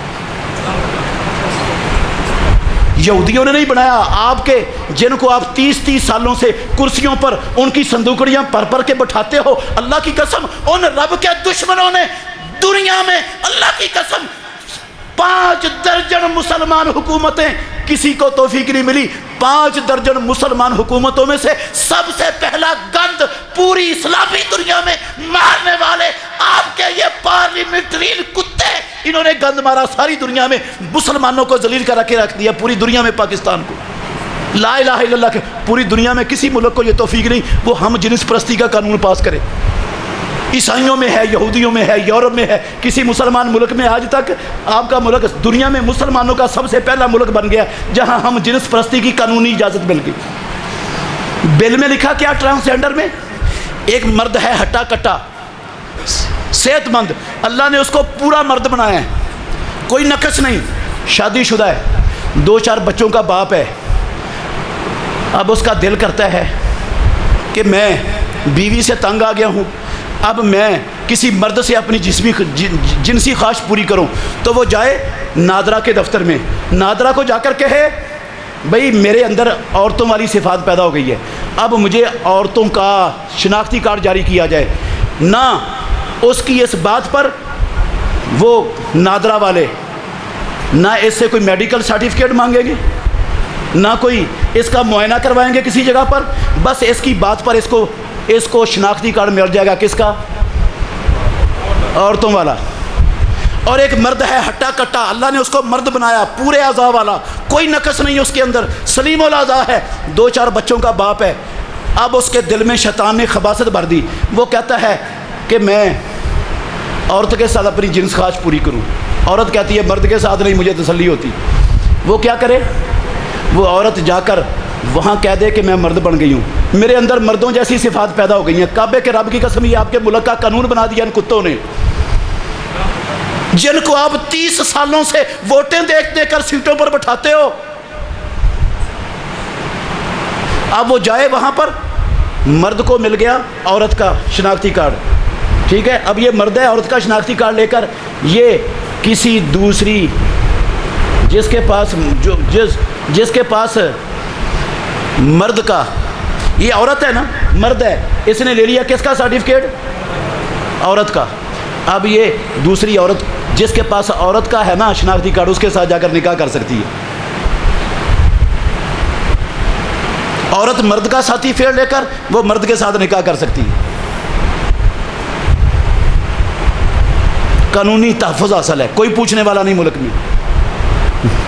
ان کو نبی کا نام اپنی گندی نجس پلید زبانوں پر ان کتوں کو لیتے ہوئے شرم نہیں آتی؟ اس نبی کا پاک نام ان نجس غیر انسانی غیر اخلاقی غیر اسلامی قانون کو پاس کرنے والے ان کتوں کو حق کیا ہے یہ محمد الرسول اللہ کا پاک نام اپنی پلید گندی زبانوں پر لے؟ دین کو مسخ کرنے والے، دین کا، نبی کے دین کا حلیہ بگاڑنے والے، جو کام کعبے کے رب کی قسم جانور مذکر کے ساتھ بدفعلی کرنا گوارا نہیں کرتا، وہ کام انہوں نے اور مردوں کے لیے حلال کر دیا، انسانوں کے لیے، مسلمانوں کے لیے۔ اور پھر کہتے ہیں ہم سے بڑا کوئی عاشق نبی کا پیدا ہی نہیں ہوا۔ اور کتوں تمہارا تعلق کیا ہے نبی سے؟ تم تو نبی کے دین کا حلیہ بگاڑنے والا وہ عبداللہ بن ابی والا، عبداللہ بن سبا یہودی والا کام کر رہے ہو۔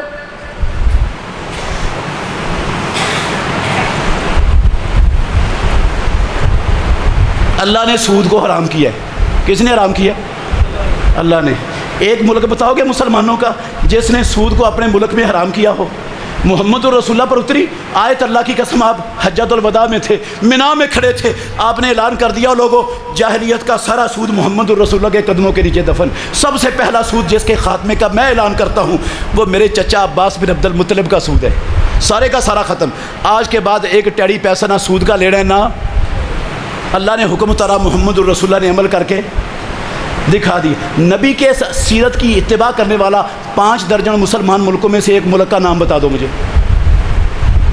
ان کو نبی کی آمد کی بڑی خوشی ہے نا، ایک بتاؤ جس نے نبی کی اتباع پر عمل کیا ہو، نبی کی اتباع کی ہو، بتاؤ ایک ملک۔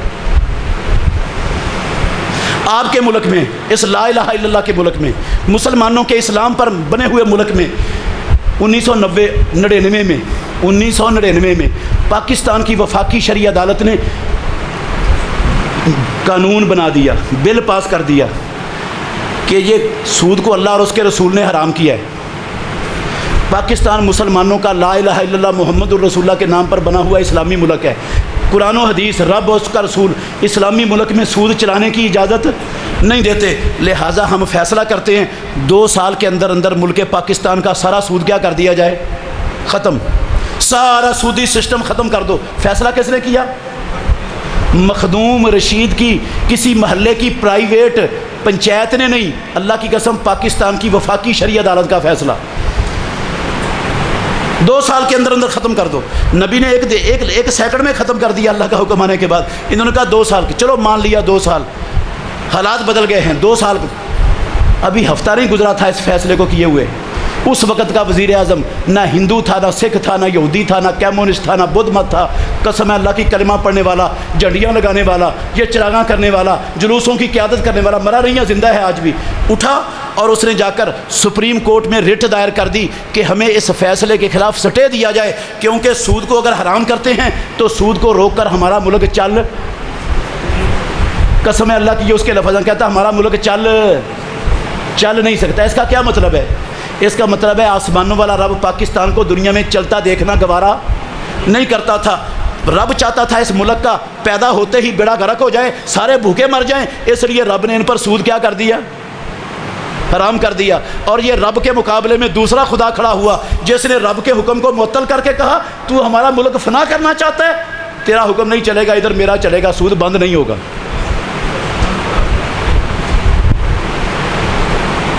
ہماری سپریم کورٹ کے ماشاءاللہ محترم ججوں نے سٹے دے دیا، 20-21 سال تک سٹے لگا رہا، چل پڑا ملک، سود کے ساتھ چل پڑا، مہنگائی ختم ہو گئی، لوڈ شیڈنگ ختم ہو گئی، بے روزگاری ختم ہو گئی، تنگ دستی ختم ہو گئی، IMF، ورلڈ بینک، ان کتوں کی غلامی سے پاکستان کو چھٹکارا اور نجات مل گئی۔ کیا چلا؟ ان 20 سالوں میں ان بدبختوں نے، نبی اور اس کے رب کے خلاف جنگ کرنے والے گدھوں نے کیا ملک چلایا؟ اس کے بغیر چل نہیں سکتا، تم نے کیا چلایا اس کے ساتھ؟ دوبارہ وفاقی شرعی عدالت کو اللہ نے دوبارہ توفیق دی، یہ پچھلے سال کے آخری مہینوں میں، نومبر کے آخر میں یا دسمبر میں انہوں نے پھر فیصلہ کیا کہ سود اللہ اور اس کے رسول نے حرام کیا ہے، آپ کو پتہ ہونا چاہیے، سود حرام کیا ہے، مسلمانوں کا ملک ہے، یہاں سود چلانے کی گنجائش نہیں۔ ہم فیصلہ کرتے ہیں 5 سال کی مہلت ہے، 5 سال کے اندر اندر ملک پاکستان کا سارا سودی سسٹم بند کر دو، ختم کر دو۔ دوبارہ فیصلہ آیا، ابھی چند دن فیصلے کو اللہ کی قسم نہیں ہوئے تھے، مہلت 5 سال کی دی ہے انہوں نے، ابھی چند دن نہیں ہوئے تھے، اس وقت کا آج کا وزیر اعظم اس نے 5 بینک کھڑے کر دیے، اسٹیٹ بینک، مسلم کمرشل بینک، UBL اور 2 بینک اور، انہوں نے جا کر سپریم کورٹ میں سٹے کر دیا کہ اس فیصلے کو روکا جائے، سود کے بغیر ہمارا ملک چل نہیں سکتا، رب نہیں چلانا چاہتا، اس لیے اس کو معطل کیا جائے اس فیصلے کو۔ یار مسلمانوں کا ملک، نبی نے ایک دن میں سود ختم کر چلا، مدینہ کے نہیں چلا سود ختم کرنے سے، اور چلا کے نہیں چلا، صرف مدینہ چلا، اللہ کی قسم ابو بکر کے دور خلافت میں بھی چلا، فاروق اعظم کے دور خلافت میں بھی چلا۔ پیدا کرنے والے کی قسم اٹھا کے کہتا ہوں، اللہ کے گھر میں بیٹھا ہوں، ان سے کروڑ گنا بہتر چلا۔ صرف مدینہ نہیں، ساری دنیا چلی، ساری دنیا چلی۔ فاروق اعظم رضی اللہ عنہ کے دور میں پیدا کرنے والے کی قسم ہر پیدا ہونے والے بچے کا حکومت وظیفہ دیتی تھی۔ پیدا ہوتے ہی بچے کا کیا لگ جاتا تھا؟ وظیفہ لگ جاتا تھا حکومت میں، اور ایک ایک بندے کے پاس 900 اونٹ ہوتے تھے رب کی راہ میں دینے کے لیے۔ 900 اونٹ سامان کے لدے ہوئے اللہ کی قسم دیتا تھا۔ کلوں کے حساب سے سونا اور چاندی اللہ کی راہ میں نشاور کرنے والے تھے۔ سود کے بغیر سارا کچھ چلا کہ نہیں چلا؟ ان کتوں سے 1000 گنا افضل چلا۔ اگر اس وقت سود کے بغیر چل سکتے، آج کیوں نہیں چل سکتا؟ لیکن میں تو یہ کہنا چاہتا ہوں، ان کا نبی سے تعلق کیا ہے؟ یہ کس رب کو دھوکہ دے رہے ہیں؟ یہ عشق اور محبت اور چراغاں اور جھنڈیاں اور جلوس اور عید کس نبی کے نام پر؟ اس نبی کی ایک شہر کو پسند نہیں۔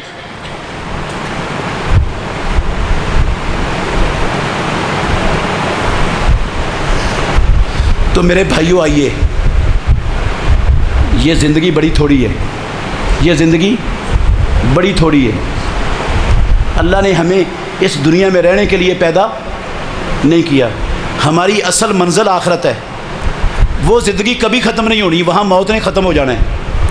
اللہ نے یہ موقع 60-70 سال پتہ نہیں کتنے ہیں، رب نے ہمیں آخرت سنوارنے کے لیے دی ہے، اور قسم ہے مجھے پیدا کرنے والے پروردگار کی، آخرت والی زندگی محمد الرسول اللہ کی اطاعت اور اتباع کے بغیر سنورنا ممکن نہیں ممکن۔ نبی کی اتباع کیے بغیر ممکن نہیں۔ نبی کی سیرت کو سننا سنانا یہ نجات کے لیے کافی نہیں، نبی کی سیرت سننے سنانے کے لیے نہیں، اپنانے کے لیے۔ اس کو اپنانا ہے، کامیابی کا یہ راستہ ہے۔ دنیا میں بھی کامیابی اسی میں، آخرت میں بھی نجات اور کامیابی نبی کی اتباع اور نبی کی اطاعت کرنے میں ہوگی، اس کے سوا نہیں ہے، ممکن نہیں۔ تو میری گزارش ہے، آپ سے پوچھنا چاہتا ہوں، کیا خیال ہے ہم سے کوئی نمازوں میں کوتاہی آج تک ہوئی کہ نہیں؟ ہاں، تھوڑی سی ہوئی ہے، بہت زیادہ ہوئی ہے۔ تو یہ مرتے دم تک چلتی رہنی چاہیے نا، یہ زیادہ کوتاہی ہے، چلتی رہنی چاہیے۔ ہم سودی لین دین کرتے ہیں کہ نہیں؟ کرتے ہیں، بے شمار لوگ بینکوں میں پیسے سود کے لیے رکھے ہوئے ہیں، سود بینکوں سے قرضے لے کر بینکوں کو سود دیتے ہیں۔ بہت سارے مسلمان کر رہے ہیں، کاروباروں میں سودی کاروبار چل رہے ہیں، نقد کا ریٹ اور ادھار کا اور ہے۔ مدینے والے امام نے اس کو اپنی وحی والی زبان سے سود کہا ہے۔ امام الانبیاء نے کہا یہ سود ہے، کر رہے ہیں سارے مسلمان۔ کوتاہی ہوئی کہ نہیں؟ اور مرتے دم تک یہ سود چھوڑنا نہیں ہے نا؟ میری منت ہے آپ سے، منت، میں منوا نہیں سکتا، میرے پاس منوانے کی اختیار اور اتھارٹی نہیں ہے۔ منت کر سکتا ہوں آپ سے، یا دعا کر سکتا ہوں، یا اللہ ان سب کے دل نرم کر دے، یا اللہ ان کے سینے کھول دے، یا اللہ ان کے دلوں کو اپنی اور اپنے نبی کی حقیقی اتباع کی طرف پھیر دے۔ دے کچھ نہیں سکتا، یا دعا کر سکتا ہوں یا سنا سکتا ہوں بات، منت کر سکتا ہوں آپ کی۔ اللہ سے عہد کرو، آپ اللہ کے گھر میں بیٹھے ہو، جو نماز کی آج تک سستی ہو گئی، انشاءاللہ اب آئندہ سے با جماعت نماز پڑھیں گے، پچھلے پر نادم، ٹھیک ہے؟ اور انشاءاللہ سود کے قریب نبی نے اپنے پیٹ پر پتھر باندھنا گوارا کر لیا، سود پر 1 روپیہ قرضہ لینا گوارا۔ یار ہم اس نبی سے محبت کرنے والے، نبی نے کبھی جھوٹ نہیں بولا، کبھی کسی کی غیبت، کبھی چغلی نہیں کی، کبھی کسی پر بہتان، کعبے کے رب کی قسم ہے کبھی کسی کو گندی گالی پوری زندگی محمد الرسول اللہ نے نہیں دی۔ تو یہ کام ہمارے لیے تو نہیں ہے نا نبی کے، ہاں؟ ہم نے تو ان میں سے کوئی نہیں نہ کرنا، ہم نے گندی گالیاں بھی دینی ہیں، ہم نے غیبتیں بھی کرنی ہیں، چگلیاں بھی کرنی ہیں، بہتان بھی لگانے ہیں لوگوں پر۔ ہمارے لیے سب کچھ حلال ہے، یہ صرف نبی کے لیے حرام تھے۔ او میرے بھائیوں، نہ برباد کرو اپنی آخرت، ہم آخرت بھول چکے ہیں۔ اللہ کے لیے ٹھنڈے دل سے سوچو، غور کرو اور ان گناہوں کو چھوڑ دو۔ اگر آخرت بنانا اور سنوارنا چاہتے ہو، چھوڑ دو گے تو دنیا بھی سنور جائے گی، آخرت بھی سنور جائے گی۔ نہیں چھوڑو گے تو نہ رب کا بگڑنا نہ اسلام کا کچھ بگڑنا ہے، ہم اپنا ہی بگاڑیں گے۔ اللہ مجھے اور آپ کو سمجھنے کی، عمل کرنے کی اور محمد الرسول اللہ کی حقیقی اتباع کرنے کی توفیق عطا فرمائے۔ آخر دعوانا الحمدللہ رب العالمین۔ کسی کا اگر کوئی سوال ہے تو کر سکتا ہے بھائی۔ میں نمازوں کے بعد دعا نہیں مانگتے، ہم مانگتے ہیں۔ اصل چیز کیا ہے اسلام میں؟ میرے بھائیوں غور سے سننا، اللہ نفع بڑھا دے گا آپ کو۔ دعا عبادت ہے اللہ کی۔ دعا کیا ہے؟ اس کو اللہ نے قرآن میں عبادت کہا ہے دعا کو۔ وَقَالَ رَبُّكُمُ ادْعُونِي أَسْتَجِبْ لَكُمْ إِنَّ الَّذِينَ يَسْتَكْبِرُونَ عَنْ عِبَادَتِي سَيَدْخُلُونَ جَهَنَّمَ۔ جو مجھ سے دعا کرنے سے تکبر کرتے ہیں اس کو اللہ نے عبادت کہا، وہ جہنم میں ذلیل ہو کر داخل ہوں گے۔ اور امام الانبیاء نے کہا، ترمذی کی حدیث ہے، الدعاء هو العبادہ، دعا کیا ہے؟ عبادت۔ دعا کیا ہے؟ قرآن میں بھی اللہ نے دعا کو عبادت کہا، رسول اللہ صلی اللہ علیہ وسلم نے بھی دعا کو عبادت کہا۔ سن رہے ہو بات میری توجہ سے؟ اور ہم کس لیے پیدا ہوئے؟ اللہ کی عبادت کے لیے۔ اللہ نے ہمیں کس لیے بنایا ہے؟ وَمَا خَلَقْتُ الْجِنَّ وَالْإِنسَ إِلَّا لِيَعْبُدُونِ، انسانوں جنوں کو اپنی عبادت کے لیے پیدا کی۔ تو دعا عبادت ہے، اس کا مطلب ہے بندے کو ہر وقت اللہ سے دعا مانگتے ہی رہنا چاہیے۔ اور جو اللہ سے مانگتا نہیں میرے بھائیوں، پیارے پیغمبر نے کہا مَن لَّمْ يَسْأَلِ اللَّهَ يَغْضَبْ عَلَيْهِ، جو اللہ سے دعا نہیں کرتا، اللہ سے نہیں مانگتا، رب ناراض ہو جاتا ہے اس بندے سے۔ رب کیا ہو جاتا ہے؟ یہ معاملہ انسانوں سے بالکل الٹا ہے۔ آپ انسانوں سے بار بار مانگو گے نا، وہ ناراض ہو جائیں گے۔ رب سے بار بار مانگو گے، قسم ہے اللہ کی وہ خوش ہوگا، نہیں مانگو گے تو ناراض ہو جائے گا۔ تو پھر بتاؤ رب سے مانگنا چاہیے کہ نہیں؟ دعا کرنی چاہیے کہ نہیں؟ ہاں کرنی چاہیے، لیکن چونکہ دعا ہے عبادت، غور کرنا، دعا کیا ہے؟ عبادت۔ عبادت میں طریقہ میرا یا آپ کا یا کسی پیر صاحب کا یا مولوی صاحب کا یا امام صاحب کا نہیں چلنا۔ عبادت میں طریقہ کس کا چلنا ہے؟ محمد الرسول اللہ کا۔ عبادت میں طریقہ کس کا چلنا ہے؟ محمد الرسول اللہ کا۔ تو امام الانبیاء نے، اللہ کے گھر میں بیٹھ کے کہہ رہا ہوں، امام الانبیاء نے پوری نبوی زندگی نماز کے بعد اجتماعی دعا کوئی نہیں کروائی، ایک مرتبہ بھی اجتماعی دعا نہیں کروائی۔ جمعے کے بعد اللہ کے نبی نے پوری نبوی زندگی ایک دن بھی اجتماعی دعا نہیں کروائی۔ پیارے پیغمبر نے کسی کے گھر کھانا کھانے کے بعد، کسی جلسے کے بعد، درس کے بعد، قسم ہے اللہ کی اجتماعی دعا ایک مرتبہ بھی نہیں کروائی۔ نکاح کے بعد اللہ کے نبی نے اجتماعی دعا ایک مرتبہ بھی۔ طریقہ میرا اور آپ کا نہیں چلے گا، طریقہ چلے گا محمد الرسول اللہ کا۔ نماز کے بعد قبولیت کا وقت ہے، فرضی نماز کے بعد دعا زیادہ قبول ہوتی ہے۔ آپ مانگیں، ہاتھ اٹھا کر مانگنی بھی جائز ہے، لیکن اپنی اپنی مانگے، امام کے ساتھ آمین کہنا یہ اسلام میں نہیں ہے۔ ہر بندہ مانگے اپنی اپنی دعا، بغیر دعا کے اٹھ کے مت جائیں۔ دعا مانگیں، ہاتھ اٹھا کر مانگیں بے شک۔ اللہ کہتے ہیں مجھے شرم آتی ہے جب میرا بندہ میرے سامنے ہاتھ پھیلاتا ہے، میں اس کے ہاتھوں کو خالی واپس کروں۔ یہ دعا کے آداب میں سے ایک ادب ہے، ہر بندے کو مانگنی چاہیے، دعا سے جان نہیں چھڑانی چاہیے، لیکن طریقہ امام الانبیاء کا چلے گا، طریقہ میرا یا آپ کا قبول نہیں ہے۔ اگر ہم نماز میں نبی کا طریقہ چھوڑ کر اپنا طریقہ اختیار کریں گے تو نماز ہو جائے گی نبی والی؟ نماز بھی عبادت ہے یا دعا بھی عبادت ہے؟ نماز نہیں ہوگی تو دعا کیسے ہو جائے گی؟ ہر عبادت میں طریقہ رسول اللہ کا چلنا ہے۔ ہم نے اللہ کے نبی کو دیکھنا ہے، پیارے پیغمبر نے کیا کیا ہے۔ اللہ کے نبی کو اس بات کی سمجھ تھی کہ نہیں کہ بہت سارے لوگوں کو دعاؤں کا پتہ نہیں، ان کو آتی نہیں دعا، چلو میں دعا کرتا ہوں، پیچھے والے آمین کہہ دیں، زیادہ فائدہ ہو جائے گا، اللہ کسی کی سن لے گا۔ یہ سوچ اللہ کے نبی کے دماغ میں آ سکتی تھی کہ نہیں؟ اگر یہ فائدے والی چیز تھی تو اللہ کے نبی کو کرنا چاہیے تھا کہ نہیں؟ جب اللہ کے نبی نے نہیں کیا تو آج فائدے والی چیز کیسے ہو گئی؟ ہاں وہی مثالیں ساری جو میں پہلے دی ہیں وہ یہاں پر فٹ کریں۔ اگر نماز عبادت ہے، 3 سجدے کر لیں تو ہو جائے گی؟ طریقہ نہیں ہے رسول اللہ صلی اللہ علیہ وسلم کا۔ اور اجتماعی دعا، امام دعا پڑھے اور ہم آمین آمین کہیں، یہ طریقہ نہیں ہے امام الانبیاء کا، یہ کیسے قبول ہو جائے گی؟ دعا کریں، ضرور کریں، کرنی چاہیے۔ دعا سے جان چھڑانا اچھا کام نہیں ہے، رب ناراض ہوتا ہے جو رب سے دعا نہیں کرتا، لیکن طریقہ رسول اللہ کا مت چھوڑیں۔